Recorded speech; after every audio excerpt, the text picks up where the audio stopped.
Greetings and welcome to Lecture 3 of our Unit 6 discussion on ancient Rome, and in this case, the rise of Christianity. Make sure you have your Section 3 or your Lecture 3 worksheet available with you. If you do not, feel free to click on the link on the screen here and we can get you a copy. Make sure that you also pay attention to the different call-out buttons that you'll see throughout the video. Those should help you get more information on any of the topics that you might find more interesting to learn about. And let's get started. Setting the stage.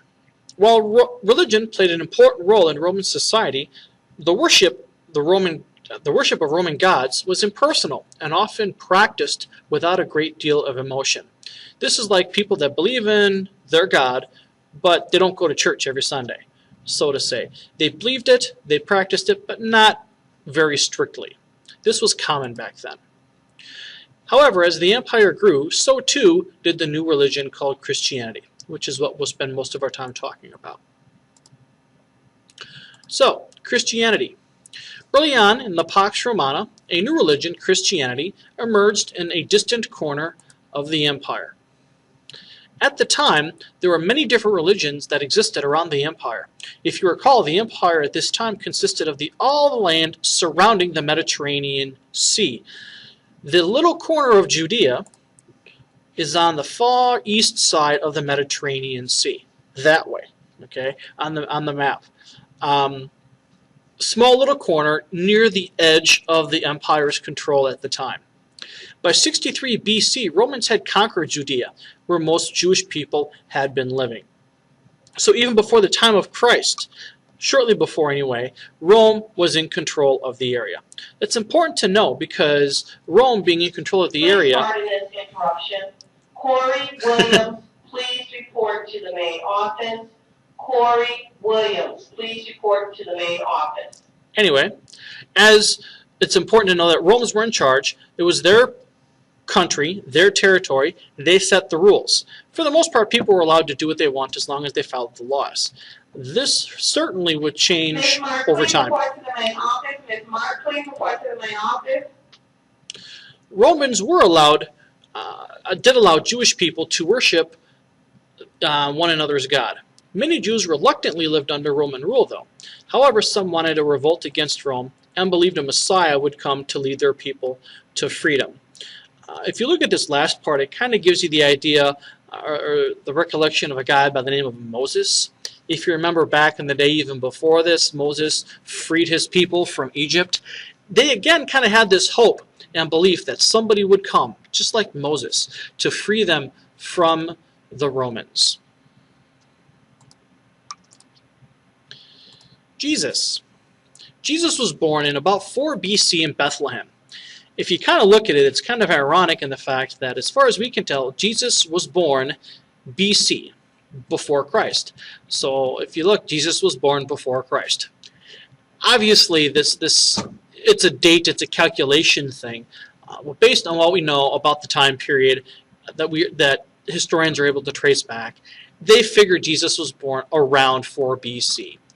He could have been born plus or minus a couple of years, but it's in that time frame. He did worship God and follow Jewish law. He was a Jew. He thought of himself as a Jew, and he practiced Jewish rituals, such as the Passover, for one. But it was the stuff that wasn't acceptable that got him into trouble. And we'll talk about that in a minute. At age 30, he began preaching to villagers. He used parables or short stories with simple moral lessons to communicate his ideas. This was not necessarily a new idea, but it was interesting in the fact that Jesus was able to get a crowd. He started this whole process of his getting around with the help of 12 disciples who helped him spread his ideas. These 12 were called apostles. He got them in Jerusalem. He went around, supposedly as the story goes, basically tapped them on the shoulder and said, "Join me," and they joined him without question. Apostles is just a fancy word for followers. Some Jews in Jerusalem welcomed Jesus. However, many of the priests felt threatened by him because he questioned their leadership. it's the same as you going into your pastor's or your priest's office and questioning them on their sermon that they gave last week. Typically, the pastor is the authority figure, the person that you are expected or to believe in, that what they say goes, is the truth. Well, Jesus was questioning those things, and that's kind of what got him into the doghouse with a lot of these priests back in the day. Additionally, Roman authorities felt Jesus would lead the Jews in revolt against their rule. Jesus was starting to get an audience. The more places he went, the more miracles he performed, the more people started hanging around him and believing him. And Rome was getting a little nervous over this, simply because Jesus was getting a following. They didn't want Jesus to become a ruler trying to take over Judea or even the Roman Empire for that matter. So they were not doing anything immediate because he hadn't been doing anything wrong, but they were certainly keeping an eye on him. The rise of Christianity really started with the death of Jesus. According to the gospel, Jesus was betrayed by one of his disciples and arrested by the Romans. Eventually he was killed by crucifixion, which is how a person would be bound to a cross and then left there to die. A very painful, very torturous death.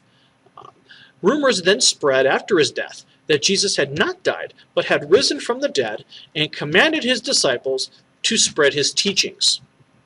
After this, the disciples reported he ascended into heaven. This is where the Jews have a lot of controversy on not believing this part of the story. If you recall, for those of you that are familiar with the Bible, after Jesus rose from the dead, his own disciple Peter couldn't even recognize him when right in front of him. So this is one of the parts where Jews are not really certain if they believe that part of the story, given the fact that, by Peter's own words, he didn't even recognize his Lord. After Jesus' death, that really became the movement of Christianity.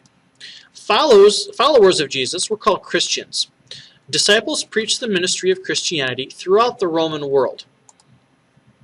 Peter was one of the first. He established Christianity in Rome itself. He actually was arrested, shipped off to Rome, and while in prison he would even preach while in jail. Eventually he did end up dying. He was crucified as well.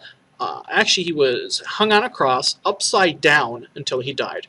As the story goes, the place where he died, he was also buried. And currently today is St. Peter's Basilica Church, which is where the Pope's residence is right now, Pope Francis currently. So supposedly St. Peter's own burial is beneath the church at St. Peter's Basilica in Vatican City. There's really no way for us to validate that right now. It may be there, it may not be there. What we do know is that underneath the church there are a lot of very deep, very old catacombs, which are basically caves where they would lay their dead. He could be down there. The Roman Church really hasn't admitted one way or the other than to say he's there, but they've not offered any real proof of that. Paul also played a most influential role in spreading Christianity. The only thing he did is he went even further than Peter did.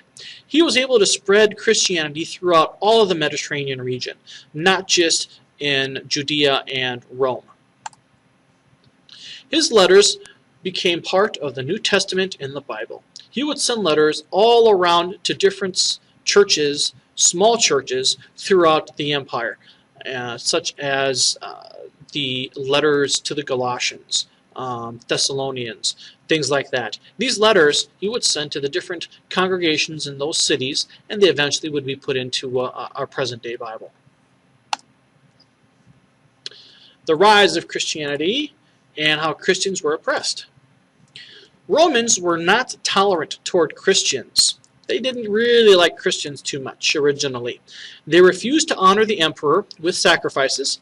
Back then you would sacrifice something to praise glory to your god or your emperor. Christians refused to do that. They wouldn't sacrifice to a god that they didn't believe in. They refused to worship Roman gods.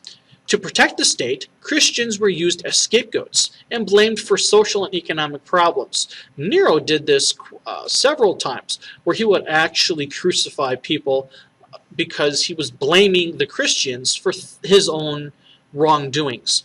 This was common to try and take the blame off of yourself and put it on to somebody else. Leaders even still do that today. Many Christians became martyrs, or people who would suffer and die for their beliefs.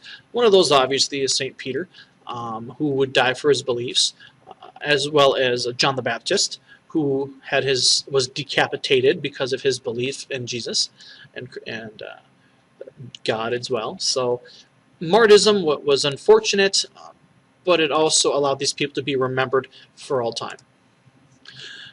Christianity did continue to spread due to the fact that all people were welcome.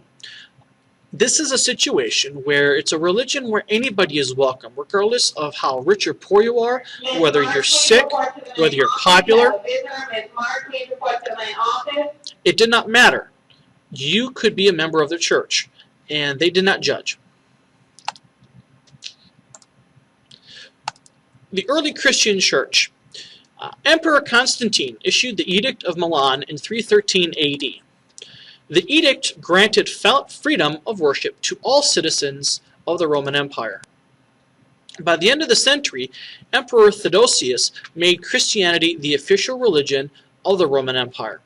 Constantine is the one that actually got Rome to leave the Christians alone by becoming a Christian himself.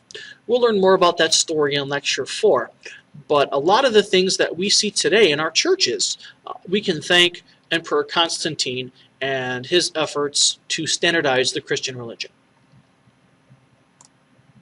And finally, here's kind of the structure of the church. The topic is the Christian clergy. It's not part of the church, they are the church. Everything underneath that is part of the clergy. At the top of the clergy is the Pope, obviously, the Patriarch or the Father. It's believed that the Pope is actually a direct descendant of Peter, the first Pope. However, this really can't be proven by today's standards, unless we have Peter's body. But it's just a traditional belief. Belief that beneath the Pope, we have actually the different types of bishops. We actually have archbishops. There's also cardinals squeezed in there. But the archbishops are really in control of certain regions of the church. Say, for example, in the United States, the Archbishop of New York. He's in charge of all of the churches and all of the congregation in his New York region. Underneath the archbishops are the regular bishops, and there are several more bishops that are broken up into other groups. So you got the archbishop in charge of a larger group. They take that larger group, narrow it down into smaller groups, each led by a bishop. Underneath the bishop is when you actually have the specific diocese and the priests. Those people are the closest to the congregation, the regular everyday people that we have. And with that, we are done with our Lecture 3 today. I hope you've enjoyed it and gotten some new information from it. Make sure you stay tuned for Lecture 4, and I hope you enjoy the rest of your day.